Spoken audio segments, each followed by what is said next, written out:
कल इस चुनाव का आखिरी रण है। आप देख रहे हैं कुरुक्षेत्र, और ये जो रण है वो सबसे बड़ा रण है, बनारस का रण। इस चुनाव में बनारस को जितनी तवज्जो मिली है उससे खुद बनारस हैरान होगा। बनारस के इतने खैरखा, बनारस की तहजीब के इतने चाहने वाले, गंगा की इतनी फिक्र पहली बार इस शहर को मिल रही होगी। वो शहर जिसे कहते हैं कि सबसे पुराना जीता जागता शहर है, वो इस वक्त उस लावारिस बच्चे की तरह मालूम हो रहा है जिसको न सिर्फ माँ बाप मिले हैं बल्कि तमाम रिश्तेदार एक साथ मिल गए हों। पॉलिटिकल टूरिस्ट से भरा हुआ है शहर, और इन चुनावों के दौरान हिंदी न बोलने वाले पत्रकारों को भी बनारस ने खूब हिंदी उर्दू सिखाई है। सबसे ज्यादा इस्तेमाल हुए जुमलों में है गंगा जमुनी तहजीब, जिसे अक्सर लोग गंगा जमुना तहजीब भी कह रहे हैं। लोग आ रहे हैं, जा रहे हैं, लेकिन बनारस अपनी रफ्तार से चल रहा है, सबको देख रहा है। मदमस्त शहर है, मस्ती का शहर है। बनारसी बाबू बनने की कोशिश में है तमाम नेता, लेकिन दरअसल बनारसी बाबू के दिल में है क्या, ये कहना मुश्किल हो रहा है, क्योंकि अगर रोड शो को पैमाना माने तो फिर तो शहर का मिजाज समझना और भी मुश्किल है, क्योंकि मोदी, केजरीवाल, अखिलेश यादव, राहुल गांधी, सभी के रोड शो में लोगों का सैलाब उमड़ पड़ा। आपने अब तक सैकड़ों बार पिछले चंद दिनों में सुना होगा कि बनारस गंगा जमुनी तहजीब का शहर है, और मैं इसे दोहरा रही हूं कि इस भाईचारे के शहर में इस दफा खास तौर पर बंटवारे के साए में सियासत हो रही है।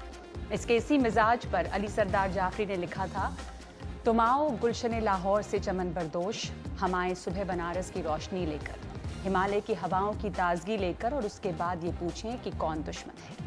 तो बनारस कुछ इस मिजाज का शहर है। बनारस ने सालों साल वो सुबह देखी है जब काशी विश्वनाथ से बिस्मिल्लाह खान की शहनाई गूंजती थी। इस वक्त कैसा महसूस कर रहा है ये शहर, इसकी एक झलक एक लोकल बैंड की चंद लाइनों से सबसे पहले। लागल चुनाव का बड़का अखाड़ा, लागल चुनाव का बड़का अखाड़ा, मचल संग्राम देखा इंडिया में, कुर्सी के खातिर होड़ लगल बा, शोर मचल बा इंडिया में, कुर्सी के खातिर होड़ लगल बा, शोर मचल बा इंडिया में। लागल चुनाव का बड़का अखाड़ा, लागल चुनाव का बड़का अखाड़ा, मचल संग्राम देखा इंडिया में, कुर्सी के खातिर होड़ लगल बा, शोर मचल बा इंडिया में, कुर्सी के खातिर होड़ लगल बा, शोर मचल बा इंडिया में। सपा देने लगी सफाई, भाजपा ने की रुसवाई, सपा देने लगी सफाई, भाजपा ने की है रुसवाई। कांग्रेस बसपा सब ने छला है, कांग्रेस बसपा सब ने छला है, और आपकी हो रही बुराई। कौन बनेगा देश का पीएम, कौन बनेगा देश का पीएम, राहुल मुलायम की मोदी में, कुर्सी के खातिर होड़ लगल बा, शोर मचल बा इंडिया में, कुर्सी के खातिर होड़ लगल बा, शोर मचल बा इंडिया में। ऐसा मिजाज है बनारस का, शोर मचा है पूरे इंडिया में। लग रहा है कि चुनाव जो है वो वहीं पे आके केंद्रित हो गया है। बनारस से कुल 42 उम्मीदवार मैदान में हैं, 16,09,460 वोटर हैं, लेकिन मुकाबला त्रिकोणीय ही है, बीजेपी, आप और कांग्रेस में। इस मुख्य उम्मीदवार अब जानते हैं, नरेंद्र मोदी हैं बीजेपी से, आम आदमी पार्टी से अरविंद केजरीवाल, कांग्रेस से अजय राय, सपा से कैलाश चौरसिया, बीएसपी से विजय प्रकाश जायसवाल। हम बात करेंगे बनारस की और इस पूरे चुनाव की कि कैसा रहा ये चुनावी कैंपेन, और जब सरकार बदलेगी तो किस तरह के बदलावों की उम्मीद होनी चाहिए। ये जो चुनाव था वो मोदी के इर्द गिर्द पूरा कैंपेन बीजेपी के लिए घुमा, तो कहीं मोदी की तारीफ थी, कहीं मोदी की बुराई थी, लेकिन घूम फिर के मुद्दे जो असली थे वो पीछे छूटते गए। इन तमाम बातों पर चर्चा के लिए हमारे साथ सिद्धार्थ भारद्वाजन हैं, वरिष्ठ पत्रकार, विवेक कुमार समाजशास्त्री हमारे साथ जुड़ेंगे, उसके अलावा विनोद शर्मा है, पॉलिटिकल एडिटर हिंदुस्तान टाइम्स के, और उर्मिलेश जी हैं, वरिष्ठ पत्रकार। तो ये तमाम लोग हमारे साथ मौजूद हैं। सिद्धार्थ, सबसे पहले जो बात हम ये कह रहे हैं कि मुकाबला यहाँ पर उम्मीदवार 42 हैं, और ऐसे देखें तो मुख्य 5-6 भी हैं, लेकिन त्रिकोणीय हो गया है। क्या ये मुकाबला, या बनारस में घर घर मोदी ही है? नहीं, देखिए, कांटे की लड़ाई है वहाँ पे। बहुत पत्रकारों की तरह हम भी वहाँ पे थे, 3-4 रोज़ वहाँ पे बिताए, गांव में घूमे, शहर में घूमे, शहर को अच्छी तरह जानता हूँ मैं। और जाने से पहले मुझे उम्मीद नहीं थी कि वाकई में एक दो तरफा या बहुतरफा लड़ाई होने वाली है, क्योंकि दिल्ली में बैठ के ऐसे लगता था कि मोदी की ही चर्चा हो रही है और लोग वहाँ मोदी के लहर से मग्न हैं। इस तरह से ये ख्याल लेके हम वहाँ पे गए, लेकिन जब लोगों से बात किया और अलग अलग लोगों से, हर मतलब कि पेशे के लोगों से, गांव में, शहर में, यूँ लगा कि एक अच्छी लड़ाई होने वाली है। कॉन्टेस्ट क्लोज है, मोदी भी हैं, केजरीवाल भी हैं, अजय राय का हमने तो कम से कम ही सुना, लेकिन वो है त्रिकोणीय लड़ाई तो उस तरह से है। मोदी के खिलाफ मजबूती से कौन ज्यादा लग रहे हैं आपको, केजरीवाल? मेरा अपना अनुमान है कि मतलब फाइट दरअसल में दोनों की, मतलब मोदी बनाम केजरीवाल। तो केजरीवाल आपको नहीं लगता कि थर्ड नंबर पे, जैसे बहुत उर्मिलेश जी, बहुत सारे लोग कह रहे हैं कि पहले बीजेपी, फिर कांग्रेस, फिर आपको, आपका क्या अंदाजा है?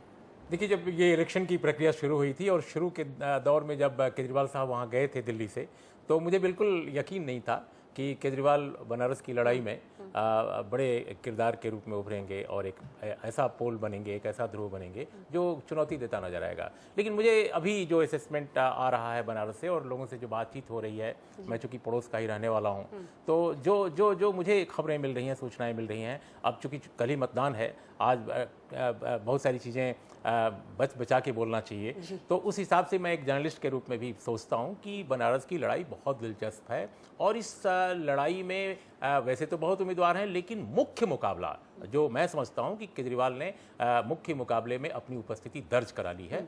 और इसकी वजह यह है कि बनारस को कभी गारंटी के साथ नहीं लिया जाता। आप पहले भी देखेंगे बहुत सारे ऐसे इलेक्शंस हुए हैं, मुरली मनोहर जोशी जैसा टॉवरिंग पर्सनालिटी लड़ा था और उनके मुकाबले में मुख्तार अंसारी थे जो बहुत ही विवादास्पद कैरेक्टर हैं, और 17,000 से मात्र 17,000 से तथाकथित हिंदुत्ववादी जो उफान और ये और वो, उसके बावजूद उनकी जीत बनारस में नहीं हुई थी। कई दफा सुना, बहुत सारे लोग ये कहते रहे, जो तमाम ऑडियंस बेस्ड शोज हो रहे हैं उसमें बड़े सारे लोगों ने कहा कि बीजेपी को वो इस दफा वोट इसलिए दे रहे हैं क्योंकि मोदी जी यहाँ पे हैं, अगर जोशी जी होते तो बीजेपी के लिए मुश्किल होता और वो बीजेपी को वोट नहीं देते। तो क्या ये इसलिए कि उन्होंने कुछ काम नहीं किया जोशी जी ने? तो आपको लगता है कि क्या ये मोदी की वजह से है सिर्फ कि वो वहां पे जीत जाएंगे? रेलेवेंट है ना बात। देखिए, आपने एक अली सरदार जाफरी का एक शेर पढ़ा जी अपनी भूमिका में, मैं अपेक्षा करता था कि नरेंद्र मोदी ये पढ़ते, क्योंकि ये लाइनें लेके अटल बिहारी वाजपेयी जब पस लेकर पाकिस्तान गए थे तो उनके साथ थी ये लाइनें, और ये बार बार हवाला देते हैं कि हम वाजपेयी की तरह हैं, हम वाजपेयी की तरह मिलीजुली राजनीति चलाएंगे। और उनका गुजरात मॉडल तो बहुत मार्केट हुआ और वाजपेयी मॉडल कभी मार्केट नहीं हुआ, लेकिन बार बार उन्होंने वाजपेयी मॉडल का हवाला दिया। तो ऐसा लगता था कि वो दो स्टूल्स पे खड़े हुए हैं मोदी जी, लेकिन अगर ये पढ़ देते वहाँ पर तो मैं शायद समझता हूँ कि उनको फ़ायदा होता। लेकिन आखिर के दिन जो बड़ी रैली हुई राहुल गांधी की और अखिलेश की, उसके चलते मुझे ये अंदेशा है कि जो मुस्लिम समुदाय है वहाँ पर वो दुविधा में पड़ गया थोड़ा सा, और उसके चलते अगर वो आज की रात कोई बड़ा फैसला नहीं लेते जहाँ पर वो ये तय करते हैं कि कौन सबसे पुख्ता प्रतिद्वंदी है नरेंद्र मोदी का, तो फिर मैं समझता हूँ कि नरेंद्र मोदी की जीत जो है वो सुनिश्चित होगी। लेकिन अगर वो कोई एक फैसला ले लेते हैं कि ये कैंडिडेट है जो अच्छी लड़ाई नरेंद्र मोदी जी को दे सकता है, तो फिर मैं समझता हूँ कि जीत तो शायद उनकी निश्चित है, लेकिन उनकी जीत का आंकड़ा जी मेरे लिए बहुत अहम है, क्योंकि मुझे बताया गया है पिछले दो महीनों में कि एक भारी हवा चल रही है उनके पक्ष में, और उस हवा का क्या वेट है वो मैं देखना चाहता हूं उनकी विक्ट्री मार्जिन से जो बनारस में होगा। जी मैं एक लाइन बस जोड़ूंगा सो दैट कि आपके लिए ठीक हो डिस्कशन। पूरे पूर्वांचल में, न केवल बनारस में, हम भी अखबारों और टेलीविजन में जो खबरें देख रहे थे उसके आधार पर मुझे भी लग रहा था कि कोई बहुत बड़ी भगवा लहर है। लेकिन मैं जो मेरा जो फीडबैक है, इट्स बहुत ही टफ लड़ाई है, न केवल बनारस में, गाजीपुर, आजमगढ़, यहाँ तक कि मुलायम सिंह यादव के लिए आजमगढ़ बहुत डिफिकल्ट है।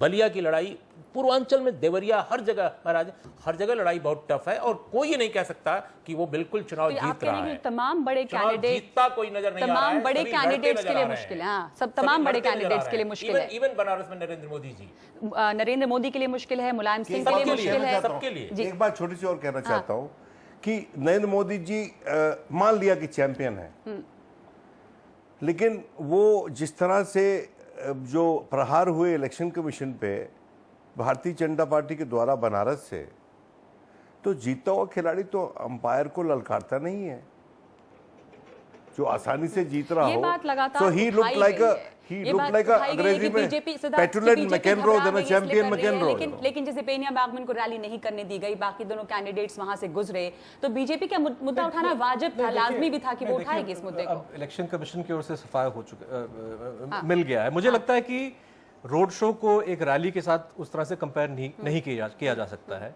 बेनियाग बाग की एक अपनी कैपेसिटी है, जिस तरह से बीजेपी वहाँ पे लोगों को लाना चाह रही थी, वहाँ पे सेंसिटिव इलाका है, तो ईसी और जो रिटर्निंग ऑफिसर उन्होंने फैसला बनाने की कोशिश की, जी क्या बिल्कुल। उसका फर्क पड़ेगा? मुझे लगता है कि कोई फर्क नहीं पड़ेगा। मुझे लगता है कि इससे लोग ज्यादा क्या बोलते हैं, इरिटेट हो गए हैं बनारस के लोग कि भाई इसको इतना बड़ा इसका पतंगड़ जो है वो बना दिया है। और मैं एक चीज और जोड़ना चाहूंगा, विनोद जी ने मुस्लिम कम्युनिटी की बात की। जो दिलचस्प बात मुझे लगी जब हम वहां पे थे कि केजरीवाल के सपोर्टर्स या आपके सपोर्टर्स लगभग हर कम्युनिटी में मुझे मिले और काफ़ी भारी तादाद में, और खास तौर पे जो मजदूर लोग हैं, जो छोटे दुकानदार हैं, जो एक तरह से मेहनतकश लोग हैं, मुस्लिम हो या हिंदू, एक तरह से केजरीवाल की जो शख्सियत है काफ़ी अपीलिंग है उन लोगों के लिए। और बहुत सारे ऐसे लोग मिले जो कह रहे हैं कि भले ही वो उनकी कम्युनिटी जो भी हो, लेकिन वो बोल रहे हैं कि वो आपकी ओर जो है ज़्यादा आकर्षित है इस बार। हालांकि मोदी की शख्सियत भी लोगों को अट्रैक्ट कर रहा है, इसमें कोई दो राय नहीं है। और कह रहे हैं कि जो उनकी कट्टर छवि है, जिसको एक्चुअली वो छोड़ना चाह रहे हैं, और विकास की बात करते हैं, पर जब हम लोगों की आम राय सुनते रहते हैं प्रोग्राम्स में, तो अक्सर लोग कहते हैं कि हम, कुछ लोग ये भी कहते नजर आए कि हम उनकी कट्टर छवि की वजह से उनको वोट दे रहे हैं।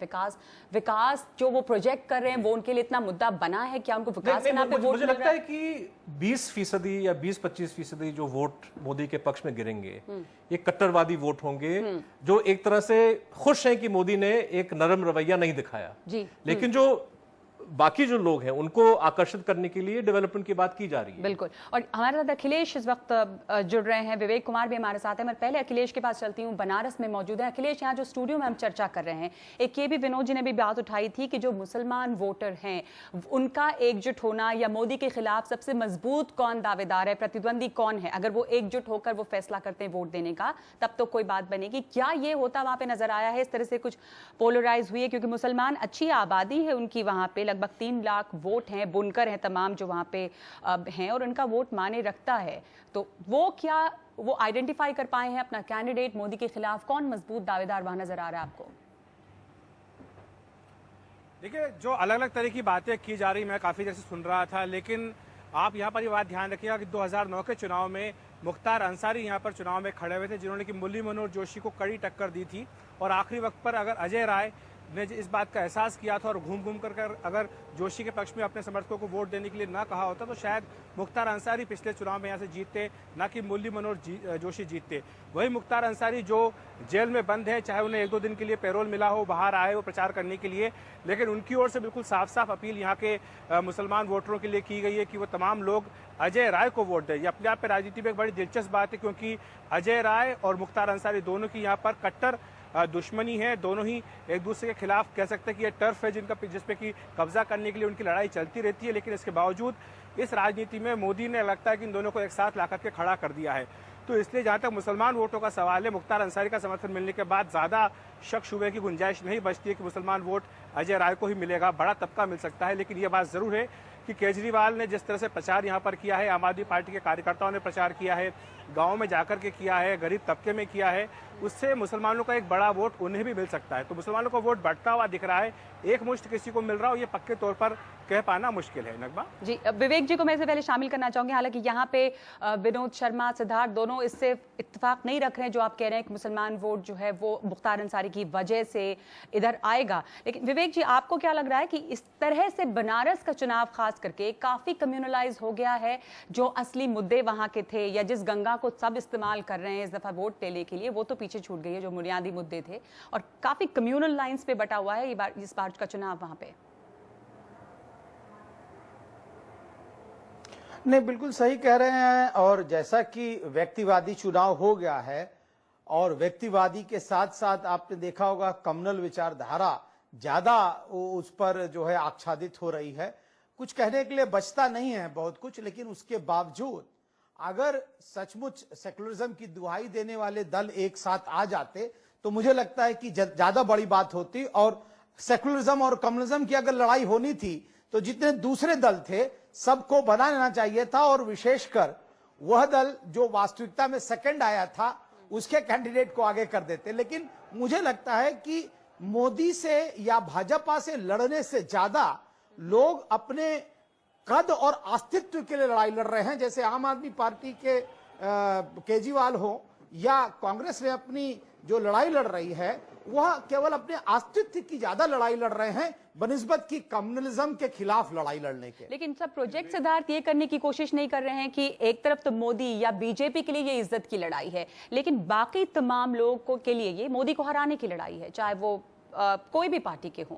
बस उनका टारगेट मोदी है, बावजूद इसके इकट्ठे नहीं हो पाए हैं वो।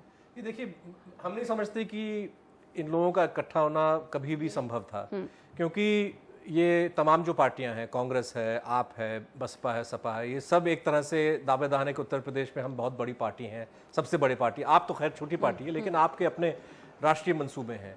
तो मुझे नहीं लगता कि कोई भी पार्टी कभी भी अपने कैंडिडेट को वापस लेने के लिए तैयार होता। लेकिन जिस तरह से हम देख रहे हैं कि सपा और बसपा वहाँ पे रेस में नहीं है, और कांग्रेस ने एक तरह से कोशिश की, बल्कि मुझे ये भी लगता है कि राहुल गांधी का वहाँ पे आना एक तरह से हो सकता है कि जो आपके जो दूसरे मेहमान थे वो कह रहे थे कि मुस्लिम कम्युनिटी थोड़ा कंफ्यूज हो गया या अंसारी की वजह से। लेकिन मोटे तौर पे जो जहां तक हमने देखा, लोग वहां पे ये तर्क दे रहे थे कि अजय राय जी को ज्यादा नुकसान मिलेगा मुख्तार अंसारी के समर्थन की वजह से, क्योंकि उनकी अपनी जो कम्युनिटी है, जो भूमिहार है, वो नाराज है। जी, ये बात आ रही है कि जो भूमिहार कम्युनिटी है वो अजय राय से बिदक गई है। उनके कृष्णानंद राय, जो उनके भाई और उनकी पत्नी मोदी के स्टेज पे अभी भी नजर आई, तो जो भूमिहार कम्युनिटी है वो अलग हो गई है, तो कांग्रेस को वो वोट नहीं मिलेगा। एक बात समझिए आप, प्रोफेसर विवेक कुमार ने बहुत अच्छी बात कही है।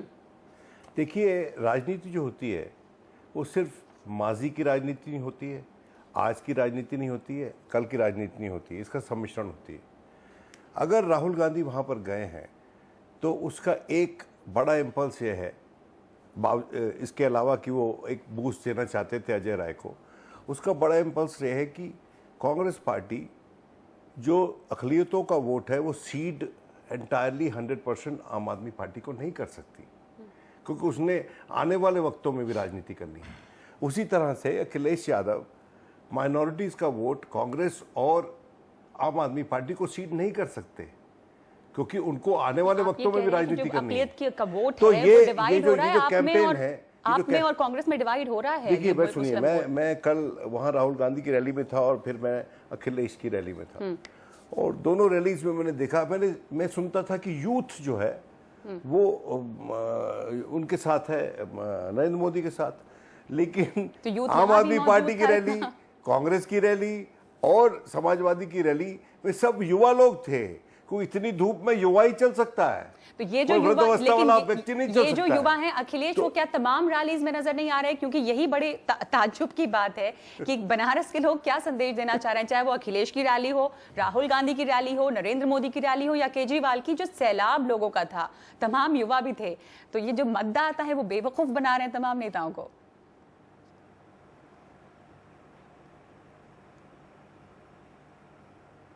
अखिलेश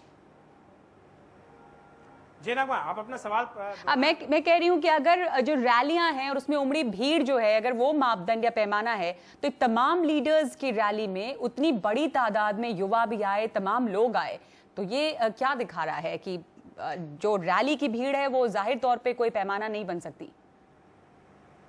बिल्कुल बिल्कुल सही बात है नगमा। मैं 24 तारीख को जब यहाँ पर नरेंद्र मोदी अपना नामांकन पत्र भरने गए थे उस दिन भी मौजूद था। 7 तारीख को जब नरेंद्र मोदी का BHU से लेकर के रथ यात्रा चौराहे तक जो उनकी यात्रा कहें, रोड शो कहें, जो भी कहें, उस वक्त भी मौजूद था। अखिलेश यादव का भी रोड शो मैंने देखा, केजरीवाल का भी देखा, राहुल गांधी का भी देखा। भीड़ के मामले में मैं कह सकता हूं कि 24 तारीख वाला मामला बिल्कुल अलग था मोदी वाला, लेकिन उसके बाद चाहे मोदी का 7 तारीख का हो या 8 तारीख का केजरीवाल का हो या 9 तारीख का राहुल का और अखिलेश का हो, भीड़ के मामले में 19-20 ही रहे। तो ये भीड़ अगर पैमाना है तो जाहिर है कि इससे आप मतदाताओं के मूड को नहीं भांप पाएंगे।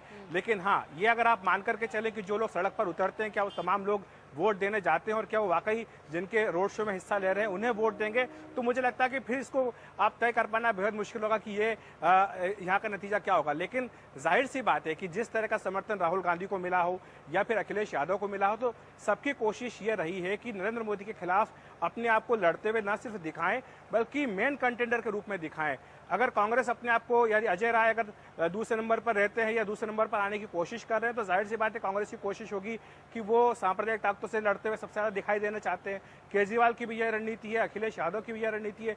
तो जो मुस्लिम वोटों की बात हम कर रहे थे, हमें लगता है कि एक बड़ा हिस्सा जो है वो अब भी आज भी लगता है कि अजय राय के साथ कांग्रेस के साथ जाता हुआ दिख रहा है। लेकिन जो बाकी हिस्सा है वो मुझे लगता है केजरीवाल और समाजवादी पार्टी दोनों में बराबर हिस्से में बढ़ सकता है। इस बात से इनकार नहीं किया। इस बात से यहाँ पे जो हमारे मेहमान हैं वो इत्तेफाक नहीं रखते। और मिलेश जी, आप क्या कहना चाह रहे हैं? देखिए, एक तो बनारस के बारे में आप कह रहे हैं कि जो मुसलमान हैं वो मुख्तार अंसारी की वजह से अजय राय के साथ नहीं जाएंगे। देखिए, मुख्तार अंसारी ने जब ऐलान किया कि वो अजय राय को सपोर्ट करना चाहिए, भाई ऐसा तो नहीं है कि वो सारे मुस्लिम जो मत हैं वहाँ, जो मुस्लिम समाज है उसके कोई वो थोक रिप्रेजेंटेटिव है कि आपने कह दिया और वो आपकी तरफ चले गए। ये ऐसा होता नहीं।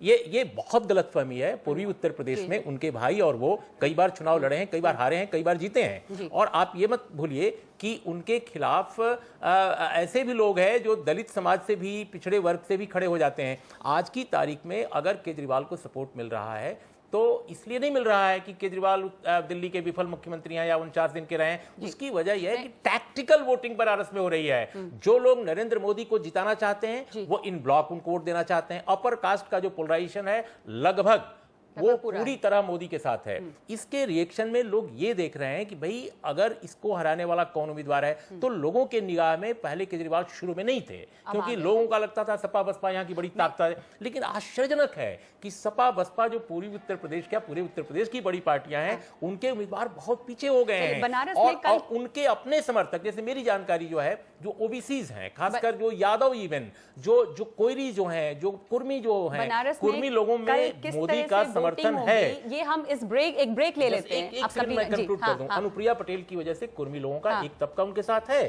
लेकिन दूसरा तबका और इवन ओबीसी जो मुलायम सिंह वगैरह के साथ हुआ करते थे, वे लोग भी भारी पैमाने पर केजरीवाल के साथ जुड़ गए हैं। और इसका प्रमाण इस बात का है कि आप केजरीवाल के दफ्तरों में जाकर देखिए, जिस तरह के लोग हैं जो आम आदमी पार्टी की फिलॉसफी से, उसकी इकोनॉमिक से, उसकी इकोनॉमिक थ्योरी से बिल्कुल सहमत नहीं है, but they are supporting because उनको लगता है कि यहाँ केजरीवाल ही केवल नरेंद्र मोदी का विकल्प। चलिए, हम इस पर मेरे ख्याल से तमाम लोगों की अलग अलग राय होगी। हम इस पर बात करेंगे इस ब्रेक के बाद। इस वक्त जरूरी एक ब्रेक लेना। ब्रेक के बाद बनारस कल किस तरह से वोट डालेगा, टैक्टिकल वोटिंग होगी। बहुत सारी सीटों पे कल वोटिंग हो रही है, लेकिन निगाह जो है वो सिर्फ बनारस पे है।